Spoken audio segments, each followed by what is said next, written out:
নমস্কাৰ জিআৰজি ব্লগলৈ সকলোকে স্বাগতম জনাইছো। আজি আমি আলোচনা কৰিবলৈ লৈছো CRP-EP সকলৰ কাৰ্য কেনে হ'ব, অৰ্থাৎ CRP-EP সকলে কি ধৰণৰ কাম কৰিব লাগিব আৰু তেখেতসকলে কামবিলাক কেনেকৈ কৰিব সেই সম্পৰ্কে আজি ভিডিঅ'টোত আমি আলোচনা কৰিম। যেহেতু আমি সকলোৱে জানো যে ভাৰত চৰকাৰে গ্ৰহণ কৰা বিশেষকৈ মিনিষ্ট্ৰি অফ ৰুৰেল ডেভেলপমেণ্ট আণ্ডাৰত গ্ৰহণ কৰা হৈছে SVEP যিখন আঁচনি। এই SVEP আঁচনিখন হ'ল start up village entrepreneurship programme. এই SVEPৰ আণ্ডাৰতে CRP-EP সকলক ইতিমধ্যে নিযুক্তি দিয়া হৈছে। এতিয়া SVEP আঁচনিখন যিহেতু SRLMৰ জৰিয়তে চলোৱা হ'ব, গতিকে এই আঁচনিখন বিশেষভাৱে এতিয়ালৈকে 4 বছৰৰ কাৰণেহে এই প্ৰজেক্টটো গ্ৰহণ কৰা হৈছে বুলি গাইডলাইনছত উল্লেখ আছে। এতিয়া এই CRP-EP সকলে কি কাম কৰিব লাগিব আপোনালোকে চাওক। প্ৰথম কথা হ'ল CRP-EP সকলক যেতিয়া নিৰ্বাচন কৰা হ'ব, অৰ্থাৎ তেখেতসকলক যেতিয়া নিযুক্তি দিয়া হ'ল, CRP-EP সকলে কৰিবলগীয়া কামখিনি আমি পৰ্যায়ক্ৰমে তলত আলোচনা কৰিবলৈ চেষ্টা কৰিছোঁ। ৰুল অফ CRP-EP অৰ্থাৎ CRP-EPৰ ভূমিকা কি। CRP-EP আপোনালোক সকলোৱে জানে community resource person enterprise promotion. এতিয়া আপোনালোকে CRP-EPৰ বিতং তথ্যখিনি যদি জানিব খোজে বা কেনেকৈ নিৰ্বাচন হ'ব, কেনেকৈ নিযুক্তি দিয়া হ'ব, সেই সম্পৰ্কে মই কেইবাটাও ভিডিঅ' আগতে আপলোড কৰিছোঁ। আপোনালোকে মোৰ প্লেলিষ্টত SHG প্লেলিষ্টত চাব পাৰে আৰু মই ডেছক্ৰিপশ্যন বক্সতো লিংক দিম, তাতো গৈ চাব পাৰিব। এতিয়া আমি ৰুলখিনি চাওঁ। অল দ্য CRP-EP বা CRP-EP group shell enter into N MOU with the BRC। এতিয়া BRC হ'ল ব্লক ৰিচোৰ্চ চেণ্টাৰ। এতিয়া কি কৰিব লাগিব, CRP-EP বা CRP-EP গ্ৰুপবিলাক মানে ব্যক্তিগতভাৱেই হওক অৰ্থাৎ গ্ৰুপভাৱেই হওক, তেওঁলোকে কি কৰিব লাগিব, BRCৰ লগত তেওঁলোকে সহযোগিতা কৰিব লাগিব। সহযোগিতা কৰি এই কামখিনি তেওঁলোকে কৰিব লাগিব।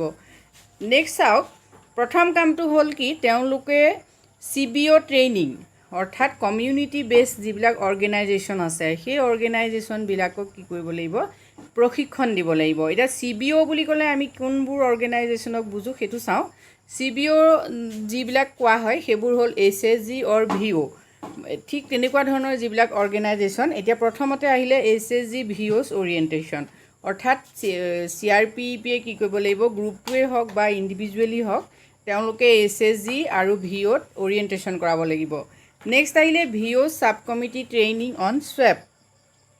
এতিয়া SWEPৰ ওপৰত কি কৰিব লাগিব, VOৰ যিবিলাক ছাব কমিটি থাকে, ভিলেজ অৰ্গেনাইজেশ্যনৰ যিবিলাক ছাব কমিটি থাকিব, সেই ছাব কমিটিবিলাকক কি কৰিব লাগিব, প্ৰশিক্ষণ দিব লাগিব। নেক্সট আহিলে CLF ট্ৰেইনিং অন SWEP আৰু CLFক কি কৰিব লাগিব, ক্লাষ্টাৰ লেভেল যিবিলাক ফেডাৰেশ্যন আছে, সেই ফেডাৰেশ্যনবিলাকক কি কৰিব লাগিব, SWEP সম্পৰ্কত প্ৰশিক্ষিত কৰিব লাগিব।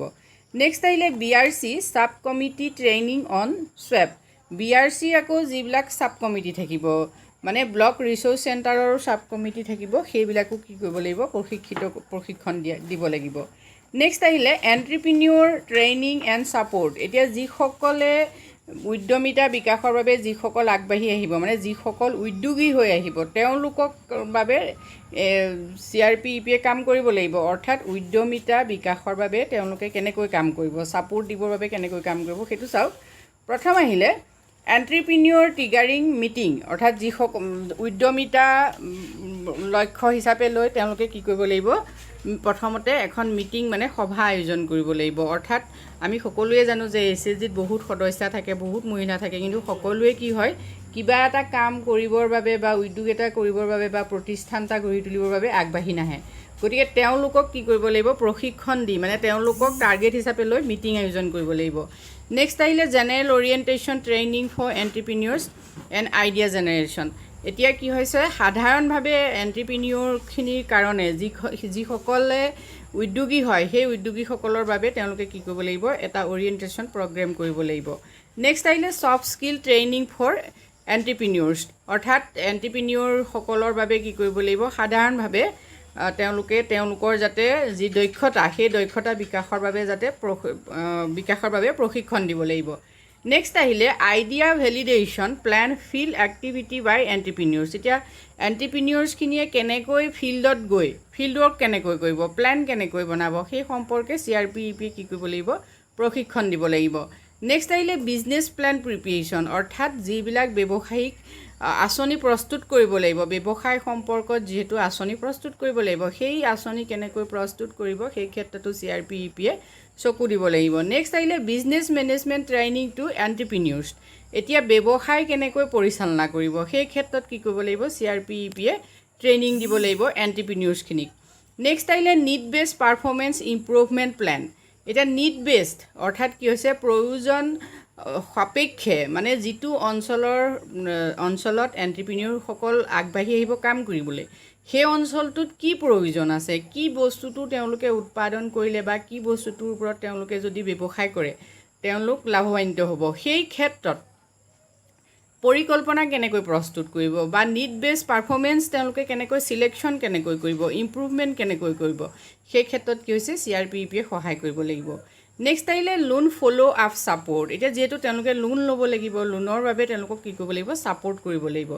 নেক্সট আহিলে hand holding support and PTS for 6 month hand holding support আৰু PTS এই দুটা ছমাহৰ কাৰণে এই ক্ষেত্ৰত কি কৰিব লাগিব CRP-EP হেল্প কৰিব লাগিব নেক্সট আহিলে এণ্টাৰপ্ৰাইজ ষ্টাৰ্টআপ ছাপোৰ্ট এণ্টাৰপ্ৰাইজ মানে তেওঁলোকে প্ৰতিষ্ঠানটো কেনেকৈ আৰম্ভ কৰিব সেই ক্ষেত্ৰত বা তেওঁলোকে আগবঢ়াই নিব সেই ক্ষেত্ৰতো CRP-EP সহায় কৰিব লাগিব নেক্সট আহিলে hand holding support and PTS for second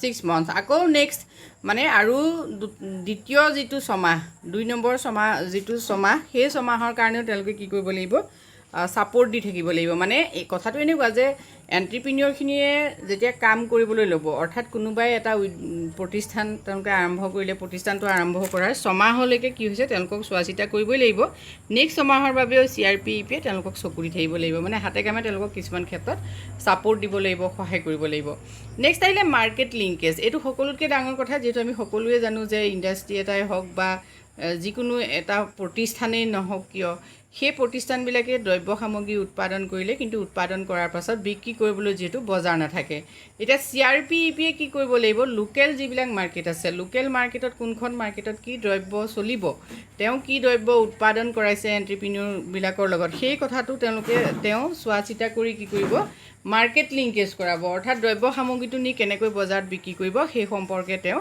কাম কৰিব গতিকে এইখিনি হ'ল CRP-EPৰ গুৰুত্বপূৰ্ণ কাম গতিকে CRP-EP সকলে এই কামখিনিয়ে কি হৈছে কৰিব লাগিব আৰু এই কামখিনি কৰিবলৈ যাওঁতে কিন্তু এটা কথা চাব যেটো CRP-EP গৰাকী নিযুক্তি দিয়াৰ পাছতেই তেখেতক প্ৰশিক্ষণ দিয়া হ'ব গতিকে প্ৰশিক্ষণ দিয়াৰ পাছত তেখেতে এই কামখিনি কৰাত সাধাৰণভাৱে পাৰ্গত হৈ উঠিব যেতিয়া তেখেতসকলে কামখিনি বুজি পাব নিশ্চয় সহজে কামখিনি কৰিব পাৰিব আৰু বহুতে আপোনালোকে কমেন্ট কৰি জনাইছিল যে CRP-EP সকলে কেনেকৈ কাম কৰিব কি কৰিব লাগিব সেই সম্পৰ্কে জনাবৰ বাবে সেই ভিডিঅটো প্ৰস্তুত কৰিলোঁ যদি আপোনালোক ভিডিঅটোৰ পৰা উপকৃত হৈছে তেতিয়াহ'লে কমেন্ট কৰি জনাব ধন্যবাদ